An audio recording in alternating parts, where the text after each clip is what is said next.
दोस्तों आप लोग ने शायद से सेल के बारे में काफी कुछ सुना होगा। काफी कुछ सुनते भी होंगे, बहुत कुछ जान रहे होंगे कि यार सेल तो ये है, सेल तो वो है। काफी सारे लोग इसके बारे में लगभग सारी चीजें जानते होंगे। बट आज का जो मेरा वीडियो है मेनली इस चीज पे टारगेट करेगा कि जो ऐसे जो फॉर एग्जांपल जो बड़े बड़े ऐसे लोग रहते हैं जो ऐसे बड़े बड़े हायर स्टडीज करते हैं, बट अगर उन लोग से कुछ लोग से ऐसे पूछा जाता है कि यार सेल बायोलॉजी के बारे में पूरा बताओ कि उसके फंक्शंस क्या होते हैं, सेल क्या होता है प्रॉपरली, उसके अंदर में क्या क्या चीजें पाई जाती है, तो कुछ लोग तो प्रॉपरली चीजें बता देते हैं, बट कुछ लोग को सारी चीजें नहीं पता चलती है। क्यों? उसका मेन रीजन रहता है क्योंकि हमने ये सारी चीजें बचपन में पढ़ी होती है और उसके बाद में हम लोग उस चीज को कई बार पढ़ के भूल भी जाते हैं। तो आज का जो हमारा वीडियो है मेनली हमारा रहेगा सेल बायोलॉजी का, और ये वन ऑफ द बेसिक सबसे बेसिक टॉपिक है पूरे बायोलॉजी, पूरे फार्मा, पूरे सब कुछ मेडिकल लाइन का सबसे बेसिक टॉपिक है। ठीक है, आज हम आप लोग इस वीडियो में मेनली डिस्कस करने वाले हैं सेल बायोलॉजी का इंट्रोडक्शन। ठीक है, उससे रिलेटेड उसके पूरे सेल के फंक्शंस, उसके सारे ऑर्गेनेल्स और उनके सेपरेट फंक्शंस। ठीक है, तो नमस्कार दोस्तों, welcome back to my YouTube channel iconic pharmacy. मेरा नाम है आयुष जैन और मैं लेकर आ गया आप लोगों के लिए एक और नया जबरदस्त सा वीडियो जिसका हमारा आज का टॉपिक है सेल बायोलॉजी। तो बिना किसी देर के चलिए शुरू करते हैं।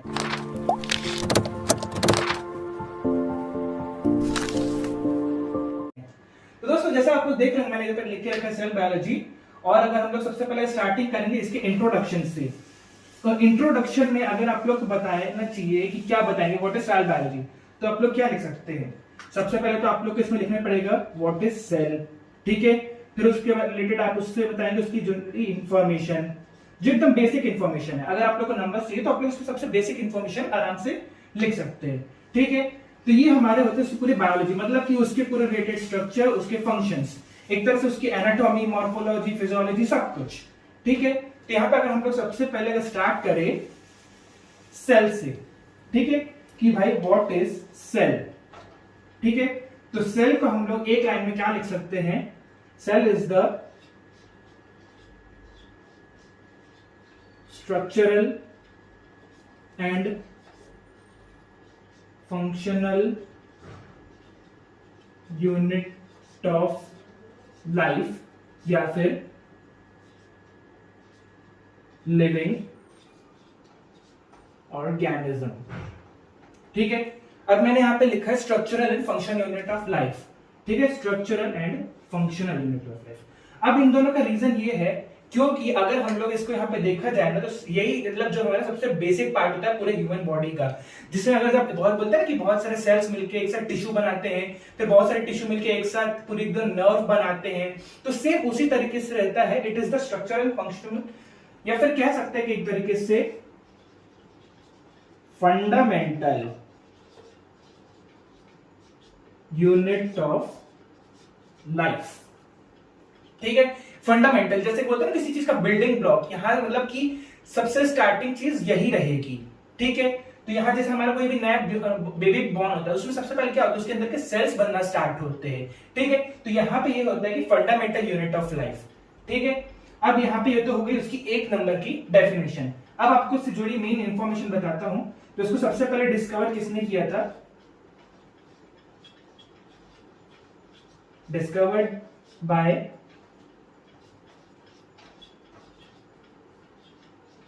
Robert Hooke. ठीक है, अब आप लोग को यहाँ पे कंफ्यूज नहीं होना, ये हुक वाला हुक्स लॉ वाला हुक्स नहीं है जो हमने फिजिक्स में पढ़ते हैं।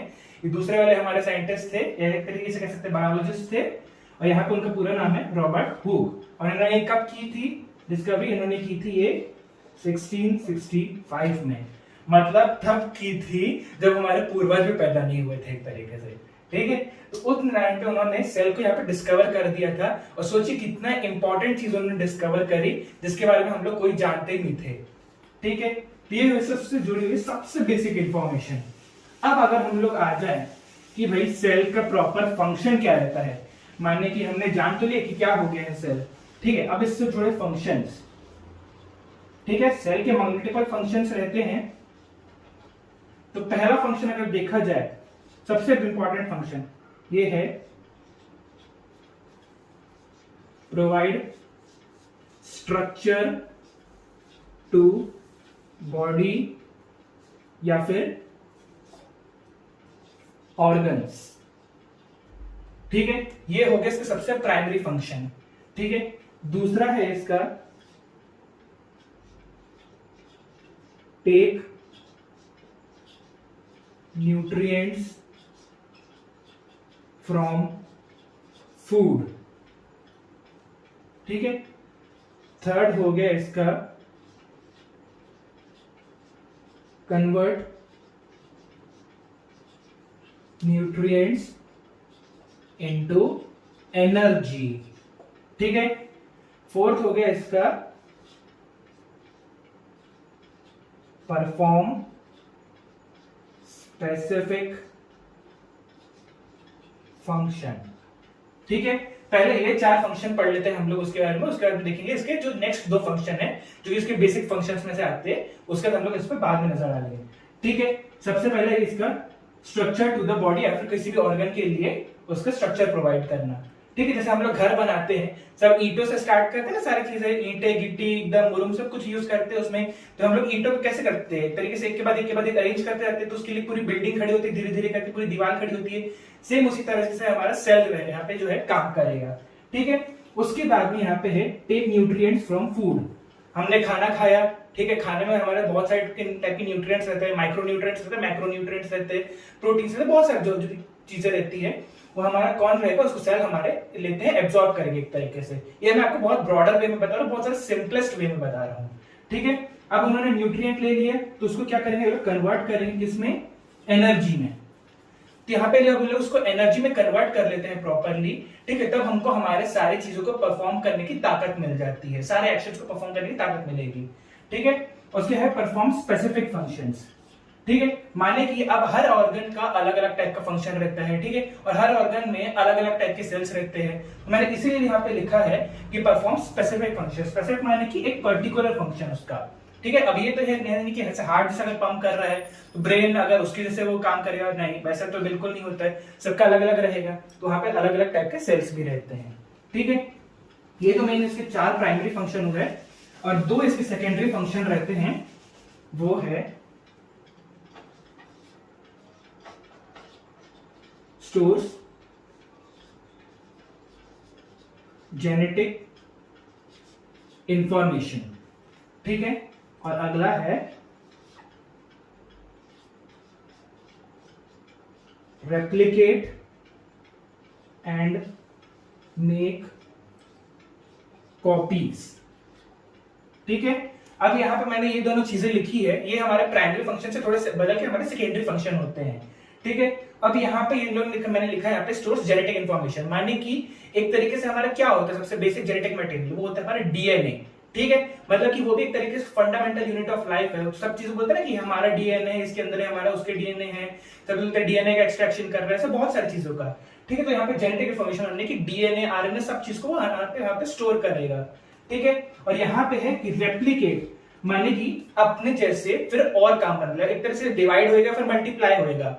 ठीक है, मान ली डिवाइड होगा तो उसमें हाफ डिवाइड हो जाएगा, मल्टीप्लाई हो जाएगा, दुगना हो जाएगा। ठीक है, तो यहां से रेप्लिकेट करेगा एंड फॉर्म ओन कॉपीज। ठीक है, यहाँ पे अपनी जैसी और भी बहुत सारी कॉपीज बनाएगा। ठीक है, तो ये तो होगा इसके मेन सारे फंक्शंस, माने कि प्राइमरी फंक्शंस और सेकेंडरी फंक्शंस। अब अगर देखा जाए इसके अंदर की क्या क्या ऑर्गेनेज रहती है, माने कि पूरे सेल के अंदर में क्या क्या चीजें रहेंगी। ठीक है, मैं यहां पे लिख देता हूं ऑर्गेनेलीज। ठीक है, तो ऑर्गेनेलीज में कैसा रहेगा, सबसे पहले ऑर्गेनेलीज माने कि इसके अंदर के ऑर्गन्स एक तरीके से, फिर इसके अंदर के कंपोनेंट्स। चलिए कुछ यहाँ पे शॉर्ट में इसका और लिख देता हूं कंपोनेंट्स। ठीक है, तो सबसे पहले देखा जाए तो सबसे इंपॉर्टेंट कंपोनेंट वो रहता है हमारे सेल का न्यूक्लियस। ठीक है, अब न्यूक्लियस आप लोग समझ रहे होंगे, कोई भी टाइप का सेल रहता है उसके सबसे अंदर का जो बेसिक पार्ट रहता है और सबसे इंपॉर्टेंट पार्ट रहेगा। ठीक है, मैं यहां पे लिख देता हूं यहां पे मोस्ट इंपॉर्टेंट पार्ट। ठीक है, क्योंकि मेन यहीं पे जो सारी चीजें रहेगी, हमारा मेनली जो हमारा सारा जेनेटिक इंफॉर्मेशन रहता है सब इसी के अंदर रहता है। ठीक है, तो मैं यहां पे लिख देता हूं इसमें यहां पे एक्ट एज जीनोम, माने कि क्या, जो हमेशा पूरे सारे जेनेटिक इंफॉर्मेशन को स्टोर करने का काम। ठीक है, वो रहेगा यहाँ पे जीनोम, और यहाँ पे रख देता हूं, मैं लिख देता हूं यहाँ पे stores genetic material and specialised DNA. ठीक है, यहाँ पे मतलब कि न्यूक्लियस के अंदर में आपका सब कुछ सारा डीएनए वगैरह का काम रहेगा, क्रोमोसोम वगैरह उसमें रहते हैं, वो सारी चीजें मेनली एक तरीके से देखा जाए तो वहां पे डीएनए ही रहेगा वहां पे। ठीक है, तो ये हो गया हमारा मेन न्यूक्लियस का पार्ट, क्योंकि इसमें सबसे बड़ी इंपॉर्टेंट चीज है वो है जीनोम की तरह एक्ट करना और यहाँ पे सारा जेनेटिक इंफॉर्मेशन को स्टोर करने का काम। ठीक है, तो यहाँ पे हो गया हमारा न्यूक्लियस।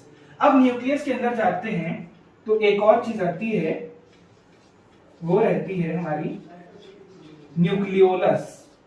ठीक है, ओके चलिए इसको मिटा देता हूं, यहाँ पे थोड़ी सी जगह मिल जाएगी अपने को लिखने की। तो न्यूक्लियोलस क्या है? न्यूक्लियोलस क्या है? एक डेंस स्फेरिकल स्ट्रक्चर है जो कि इनसाइड न्यूक्लियस के इनसाइड में रहता है। ठीक है, और इसका मेन क्या है? Act as site for ribosomal RNA synthesis. ठीक है, माने कि यहाँ पे क्या रहेगा, ये हमारा एक डेंस है, स्फेरिकल स्ट्रक्चर है, यहाँ पे गोल सा रहेगा। आप लोगों ने देखा होगा शायद से बुक्स वगैरह में, कैसे हमारा न्यूक्लियस और न्यूक्लियस के अंदर में एक छोटा सा दिख रहा है एक और, वो रहता है हमारा न्यूक्लियोलस। ठीक है, तो अब वो यहाँ पे क्या करेगा, हमारे यहाँ पे मेनली आरएनए, राइबोसोम हमारा जो आरएनए है उसकी एक तरह साइट पे तरह का, जैसे बोलते हैं वेबसाइट है, वेबसाइट के अंदर सारी चीजें मिलती है, वैसे यहाँ पे एक साइट रहेगा उसके, तो यहाँ पे राइबोसोमल आरएनए का वहां पे सिंथेसिस करेगा वो। ठीक है, अब ये चीज बहुत थोड़ी कॉम्प्लिकेटेड है, अगर आप लोग चाहते हैं तो मैं इसको आप लोग को स्पेसिफिकली आप लोग कमेंट कर सकते हैं, मैं उसको आप लोग को वीडियो में कमेंट के सेक्शन में आपको यहाँ पे बता दूंगा। ठीक है, अब अगर बढ़ा जाए, इसके बाद आता है हमारा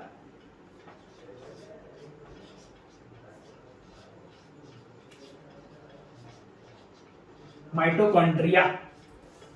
ठीक है, तो माइटोकॉन्ड्रिया आप लोगों ने नाम काफी बार सुना होगा यार, ये माइटोकॉन्ड्रिया रहता है कैसे, बट काफी लोग उसमें कुछ कुछ चीजें भूल रहे होंगे।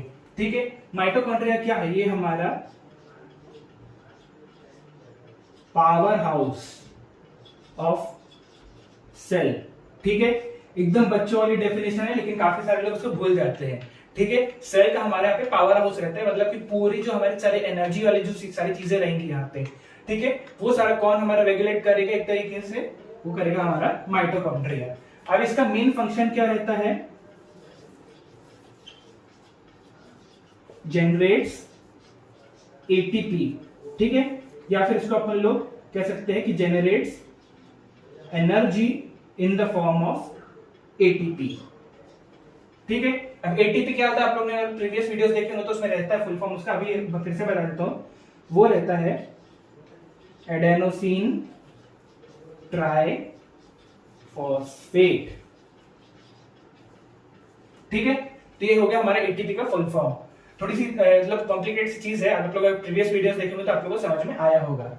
ठीक है, तो यहाँ पे इसका सबसे बेसिक फंक्शन है कि यहाँ पे ऐसा एनर्जी पावर ऑफ सेल काम करता है, यहाँ पे एनर्जी को यहाँ पे प्रोड्यूस करता है एटीपी के फॉर्म में। अब इसके अंदर माइटोकॉन्ड्रिया के अंदर में देखा जाए तो बहुत सारी चीजें रहती है यहाँ पे, इसके अंदर रहता है हमारा सिस्टर्ने मैट्रिक्स क्रिस्टे। ठीक है, तो ऐसे करके इसके अंदर के बहुत सारे पार्ट्स रहते हैं यहाँ पे हम लोग, लेकिन उसका प्रॉपर्ली उतना ज्यादा यूज नहीं रहेगा इस वीडियो के लिए खासकर। तो ठीक है, हो गया हमारा माइटोकॉन्ड्रिया। मैं आपको सबके साथ सारा एक नंबर की डेफिनेशन बता सकता हूँ कि जैसे मान लीजिए अगर आपसे पूछता है 10 नंबर में आता है कि एक्सप्लेन सेल बायोलॉजी या फिर सेल एंड इट्स कंपोनेंट्स। ठीक है, तो आप लोग इसमें पूरे सारी चीजें एक नंबर में लिख सकते हैं, तो आप लोग को पूरे के पूरे नंबर इसमें यहाँ पे मिल सकते हैं। ठीक है, अगला अगर हम लोग आते हैं तो हमारा रहेगा एंडोप्लाज्मिक रेटिकुलम। ठीक है, अब एंडोप्लाज्मिक मैं यहाँ पे लिख देता हूं। ठीक है, अब एंडोप्लाज्मिक से आप लोग क्या समझ रहे हैं? एंडो माने कि अंदर। ठीक है, अंदर, एंडो यानी कि अंदर, एक्सो यानी कि बाहर। ठीक है, प्लाज्मिक यानी कि हमारा साइटोप्लाज्म से रिलेटेड। ठीक है, या फिर हमारा प्लाज्मा से रिलेटेड। तो यहाँ पे हो गया हमारा एंडोप्लाज्मिक रेटिकुलम।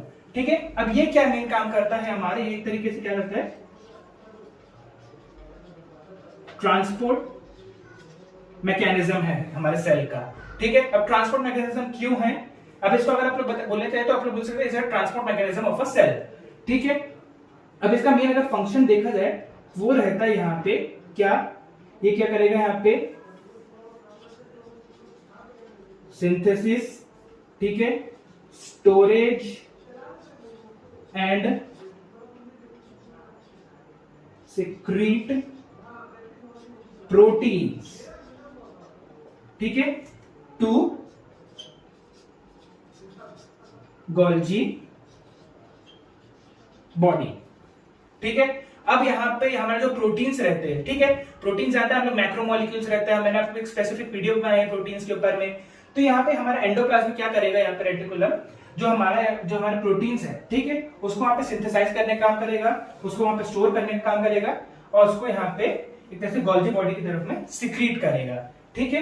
तो ये हमारे मेन इसके 3 प्राइमरी फंक्शन होते हैं हमारे किसके, एंडोप्लाज्मिक रेटिकुलम के, ठीक है। अब एंडोप्लाज्मिक रेटिकुलम के मेनली यहाँ पे 2 टाइप के रहते हैं, ठीक है, एक स्मूथ एंडोप्लाज्मिक रेटिकुलम, ठीक है, SER करके बोलते हो, और एक रहता है हमारा RER, रफ एंडोप्लाज्मिक रेटिकुलम, ठीक है। तो अब यहाँ पे ऐसे टाइप के 2 एंडोप्लाज्मिक रेटिकुलम रहते हैं, जिसमें से हमारा ज्यादा इंपॉर्टेंट वाला पार्ट रहता है रफ एंडोप्लाज्मिक रेटिकुलम, क्योंकि इसके अंदर में राइबोसोमल वाला पार्ट आ रहता है, ठीक है। तो ये हो गया हमारा एंडोप्लाज्मिक रेटिकुलम, ठीक है। अब अगर यहाँ पे मैंने लिखा था गोल्जी बॉडी, तो चलिए अब इसके बाद हमारी अगली में आते हैं, वो है हमारी गोल्जी या फिर गोल्गी बॉडी, कहीं कहीं पे इसको एपैरेटस भी लिखा रहता है, ठीक है, गोल्जी एपैरेटस। तो अब ये क्या करेगा, ठीक है, ये हमारा जो रहता है ना, ये एक तरीके से नेटवर्क ऑफ मेम्ब्रेन्स, ठीक है, ये बहुत सारी मेम्ब्रेन्स का एक तरीके से नेटवर्क रहता है। तो ये वहां पे किसके पास रहता है, यहाँ पे ये न्यूक्लियस के पास में रहेगा, ठीक है। तो फिर यहां से सब कुछ जो आपने यहाँ पे बताया कि ये एकदम सब कुछ लेके जाएगा, प्रोटीन सब कुछ ऐसे जो हमारा एंडोप्लाज्मिक रेटिकुलम है इसके पास लेके आएगा। तो अब ये क्या करेगा, ये क्या करता है, it further processes packages and take या फिर deliver proteins to their specific destination, ठीक है। अब यहां पे जब कुछ उसने गोल्जी बॉडी के पास आ गए प्रोटीन, तो अब उसने भी सेम चीज कही कि यहां से उसने जो मतलब एक तरीके से बोलते हैं ना कि यहाँ पे हमारी बस यहां से यहां तक आई, अब यहां से हम लोग बस चेंज करेंगे, दूसरी बस से इधर पहुंचेंगे, ठीक है। तो सेम चीज यहीं पे हुई है, यहाँ पे प्रोटीन जो थे हमारे पहले जो हमारा एंडोप्लाज्मिक रेटिकुलम था उसने गोल्जी तक ले आया, और गोल्जी था हमारा जो था उसने उसको स्पेसिफिक डेस्टिनेशन तक ले गया, ठीक है। वहां पे प्रोटीन जो है वो अपना सारे काम करेंगे, ठीक है। तो ये हो गया हमारा गोल्जी बॉडी या फिर गोल्जी एपैरेटस, ठीक है। इसके बाद में हम लोग आते हैं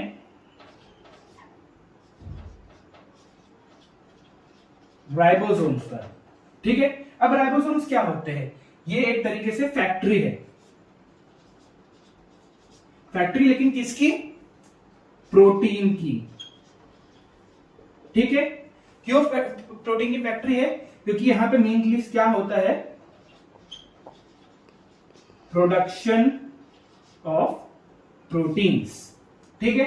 यहां राइबोसोम में हमारे कोई भी टाइप का जो ऐसे प्रोटीन रहेगा वो हमारे राइबोसोम्स में प्रोड्यूस है, कौन से जो हमारे बॉडी के अंदर के प्रोटीन्स है, ये नहीं कि जो हम लोग मार्केट से बाहर लेके खाते हैं, वो वाला आपको ध्यान रखना है, ठीक है। यहाँ पे हमारा प्रोडक्शन ऑफ प्रोटीन्स रहेगा, ठीक है। उसके बाद में ये क्या करेगा, यहाँ पे ट्रांसलेशन भी करेगा, किसका, आरएनए इनटू प्रोटीन्स, ठीक है। हमारा आरएनए जो है यानी कि हमारा राइबोसोमिक न्यूक्लिक एसिड जो है, ठीक है, वो हमारे यहाँ पे प्रोटीन पे हमारा ट्रांसलेट होएगा, ठीक है। तो ये हो गया इसका मेन प्राइमरी फंक्शन, ये हमारा प्रोटीन फैक्ट्री है और यहाँ पे उसका आरएनए का ट्रांसलेशन होगा प्रोटीन्स पे। अभी आपको मैं बताऊं यहाँ पे मेनली 2 टाइप के आरएनए राइबोसोम्स रहते हैं यहाँ पे, ठीक है। तो वो हमारा एक 70S राइबोसोम्स और एक रहता है हमारा 80S राइबोसोम्स, ठीक है। दोनों का हमारा बहुत सारा स्पेसिफिक फंक्शन रहता है यहाँ पे, पर मैं उसको उतना सारा डिटेल में नहीं जाऊंगा, ठीक है। दोनों ही काफी ज्यादा इंपॉर्टेंट रहते हैं, ठीक है। तो ये हो गया हमारा राइबोसोम्स। अब इसी से जुड़ा, इसी से मिलता जुलता एक और नाम आता है यहाँ पे सामने, वो है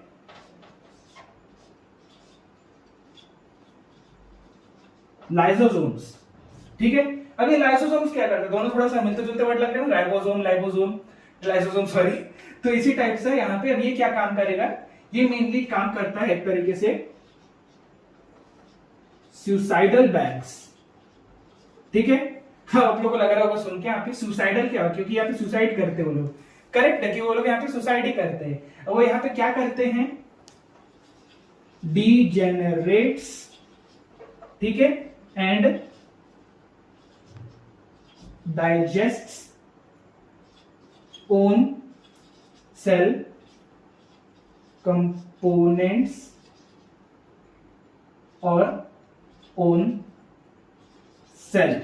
ठीक है, माने कि यहां पे उसको सेल्फ डाइजेस्ट कर जाएंगे, खुद ही खा जाएंगे एक तरीके से। पर क्यों खाते हैं उसका एक तरीके से रीजन रहता है, क्योंकि जो हमारा फॉर एग्जांपल जो हमारी सेल कंटामिनेट हो गई है, ठीक है, तो उसमें भी यहाँ पे प्रॉपर्ली उसका सेल का डेथ कराएगा। ठीक है, मैं यहाँ पे लिख देता हूं important part of cell death। ठीक है, जो हमारा सेल इंजर हो गया है या फिर उसमें जो कंटामिनेट हो गया है या फिर किसी भी तरीके से जो सेल हमारा खराब हो गया है, तो उसको सारा जो निपटाने वाला काम रहेगा वो हमारा करता है लाइसोसोम्स। अगर हमारा जो सेल डेथ की हमारी जो प्रोसेस है, ठीक है, ये भी बहुत बड़ी रहती है। इसके अंदर हमारा एकदम उसको कह सकते हैं कि पीसीडी, प्रोग्राम सेल डेथ कहते हैं उसको। पीसीडी के अंदर में दो चीजें मेनली आती है यहाँ पे, एक रहता है कि इंट्रिंसिक, एक रहता है एक्सट्रिंसिक। तो यहाँ बहुत सारी चीजें रहेंगी यहाँ पे। ठीक है, हम लोग उतने डीप में नहीं जाएंगे यहाँ पे। तो कह सकते हैं कि सारा एकदम जो खत्म करने वाला काम रहता है वो हमारा लाइसोसोम करता है। अब इसके बाद में अगर हम लोग आए, ठीक है, तो हम लोग का वो रहता है साइटोप्लाज्म। साइटोप्लाज्म ये सबसे कह सकते हैं पूरे सेल का सबसे इजीएस्ट पार्ट है, सबसे one of the most important part है। क्यों? क्योंकि साइटोप्लाज्म है क्या, ये है एक थिक लिक्विड इनसाइड सेल। अब इसका फंक्शन क्या है, which allows free movement of anything inside cell. ठीक है, अब यहां पे समझ लीजिए जैसे कि आप लोग किसी कीचड़ के दलदल में गिर गए हैं, ठीक है, वहां पे क्या होगा, आप लोग वहां पे वो भी थिक रहता है एक तरीके से, ठीक है, बहुत ज्यादा लिक्विड तो रहता नहीं है, बट आप लोग वहां पे क्या करें, जैसे उठने की तरफ गए वहां पे आप थोड़ा सा फिसलेंगे, ठीक है, वहां पे एकदम फ्री हो जाएगा आपका मूवमेंट, थोड़ा भी फ्रिक्शन रहेगा ही नहीं। सेम हमारा साइटोप्लाज्म में क्या करता है, वहां पे सब चीजें एकदम फ्री मूवमेंट करा देगा वो वहां पे। ठीक है, तो ये क्या है, सिंपल से थिक लिक्विड है, सब चीजों का फ्री मूवमेंट कराएगा वहां पे, चाहे कोई भी, जैसे आयन्स हो सकते हैं या फिर प्रोटीन हो सकते हैं या फिर कुछ भी चीजें हो सकती है। ठीक है, तो ये रहेगा हमारा। अब यहाँ पे करते हैं अगला पार्ट, वो है साइटोस्केलेटन या फिर सेल मेम्ब्रेन। ठीक है, ये जो हमारे सेल मेम्ब्रेन है वो हमारे सेल को एक तरीके से सराउंड करती है, करती भी देता हूं, सराउंड करती है। ठीक है, और उसके साथ साथ में यहाँ पे इसमें पोर्स भी रहते हैं, ठीक है, जो कि सब चीजों को इन एंड आउट होने में मदद करते हैं। और जो साइटोस्केलेटन हमारा रहता है, जैसे हमारे बॉडी का स्केलेटन रहता है ना, हमको प्रॉपर्ली स्ट्रक्चर प्रोवाइड करता है, तो साइटोस्केलेटन भी वही काम करेगा, स्ट्रक्चर को एक तरीके से मॉडिफाई कर देगा। ठीक है, तो यहाँ पे हम लोग इन दोनों को एक साथ ही लिखते हैं मैक्सिमम टाइम पे, तो यहाँ पे ये दोनों चीजें रहेंगी। अब इसके अलावा थोड़े और सेकेंडरी कंपोनेंट्स रहते हैं, उनका आपको नाम बता देता हूं, वो रहता है हमारा सेंट्रियोल्स। ठीक है, अभी जो हमारे सेंट्रियोल्स है ये मेनली क्या काम करते हैं, ठीक है, ये हमारे सेल डिवीजन के टाइम पे बहुत इंपॉर्टेंट काम करते हैं, क्योंकि यहाँ पे आपका जो इधर से स्पिंडल फाइबर्स रहते हैं, ठीक है, यहाँ पे मेनली यहाँ पे क्रोमोसोम्स, ठीक है, क्रोमैटिन और स्पिंडल फाइबर, इनका बहुत ज्यादा यूज होता है। ठीक है, ये सब कुछ होता है कि इसमें सेंट्रियोल, जो हमारा पार्ट है सेंट्रियोल, ये इन सब चीजों को फॉर्मली रेगुलेट करता है। तो ठीक है दोस्तों, आज की वीडियो में हम लोग ने काफी कुछ जान लिया एक तरीके से सेल के बारे में और यहाँ पे उसके जुड़े सारे ऑर्गेनेलिज्म के बारे में। ठीक है, ये बहुत एकदम बेसिक सा वीडियो था, जैसे कुछ लोग को नहीं पता रहता है तो वो लोग इस वीडियो को देख के एकदम सबसे इजीएस्ट भाषा में उसको समझ सकते हैं। और अगर आप लोगों को ये वीडियो अच्छा लगा होगा या फिर चाहते कुछ एक और नया वीडियो बनाओ तो आप लोग मुझे नीचे कमेंट बॉक्स पे लिख सकते हैं। और साथ ही साथ अगर आप लोग को इस वीडियो को लाइक करना है, कमेंट करना है, शेयर करना है और चैनल के बेल आइकन को प्रेस करके सब्सक्राइब करना है। चलिए, थैंक यू।